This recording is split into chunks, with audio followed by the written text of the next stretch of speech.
Welcome back. ICE is cracking down on illegal criminals in our country. The agency announcing today more than 1,300 violent criminal aliens have been arrested in Houston just last month. Among those arrested, 32 child sex offenders, 9 murderers, 16 gang or drug cartel members, and 1 convicted in 2003 for hijacking an airplane that was headed to Key West, Florida from Cuba. And over on the West Coast, more than 350 illegal immigrants were arrested at a cannabis farm in California last week. During the operation, a mob of protesters attacked federal law enforcement, sending an ICE public affairs specialist to the emergency room for stitches after a rock was thrown at him. The DHS is now investigating claims the ICE employee was doxxed after a Democrat congressman allegedly showed the employee's business card to the mob, making him a target in the attack. This, as the department says, ICE officers are facing an 830% increase in assaults. Joining me now is White House Deputy Chief of Staff for Policy, Stephen Miller. Stephen, thanks for being with us here today. I'd love for you to kind of put into context what's happening across the country. There is the vision, the dystopia, painted by certainly some on other channels and some on the left, that masked men not wearing badges are scooping up hardworking Americans and deporting them to El Salvador. And then there's what's really happening, Stephen. Well, there is indeed a dystopia.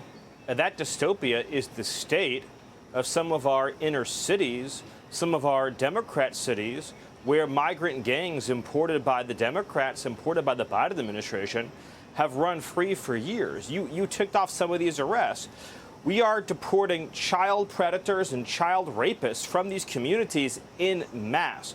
We are removing drug dealers. We are removing gang members. We have multiple foreign terrorist organizations like the Sinaloa cartel, like Tren de Aragua, like MS-13, that were imported in vast numbers by the Biden administration to rape, kill, maim, and murder innocent Americans. So that's the dystopia that we are healing, that we are resolving by getting these monsters out of our country. And as we are doing that under President Trump's leadership, Democrats are leading an insurrectionist mob to try to murder ICE officers. I can't be clear enough about this. The rhetoric from Governor Newsom, the rhetoric from Karen Bass, the rhetoric from Democrat leaders in Washington is directly encouraging and incentivizing murderous migrant mobs to attack ICE officers. When they describe ICE officers, these heroes, as some kind of fascist force, some kind of Gestapo force, they are using the language that is meant to justify violence. ICE officers are literally in real time liberating American communities, once peaceful, once idyllic American communities, from an invasion force.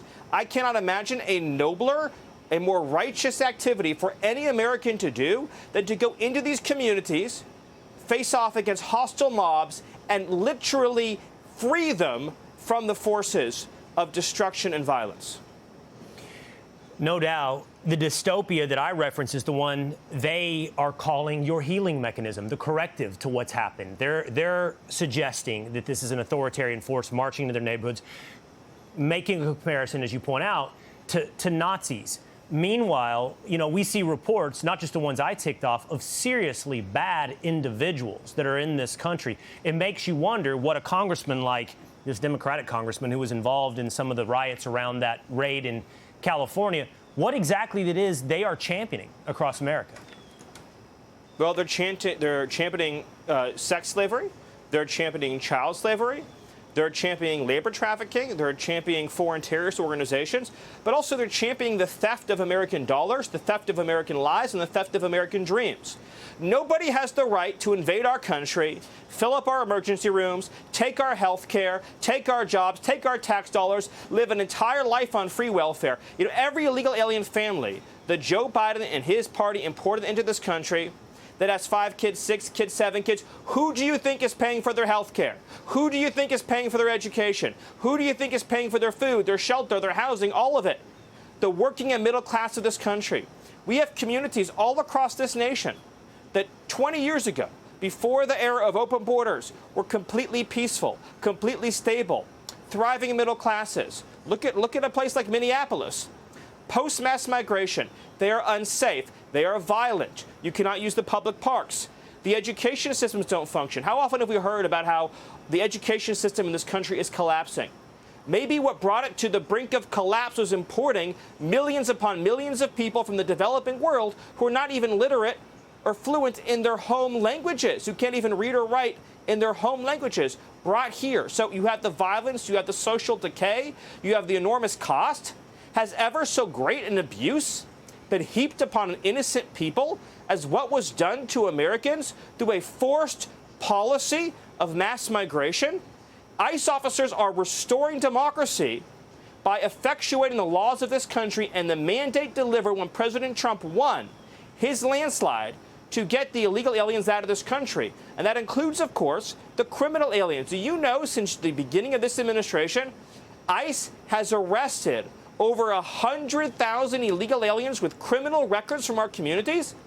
How many rapes did they prevent? How many murders did they prevent? How many kidnappings did they prevent? How many beatings, thefts, home invasions did they prevent with those 100,000 arrests? And here's the thing, because sanctuary cities like Los Angeles and sanctuary states like California set those criminals free, they had to scour these communities to find them, go door to door, house to house, to be able to find these aliens that were set free. The amount of work that was done to get those 100,000, it is truly one of the most remarkable events that has occurred in recent history. We should be celebrating ICE for what they have done to make America safer. What a message. Stephen Miller, thanks so much for being with us here today. Thank you. Hey, Sean Hannity here. Hey, click here to subscribe to Fox News YouTube page and catch our hottest interviews and most compelling analysis. You will not get it anywhere else.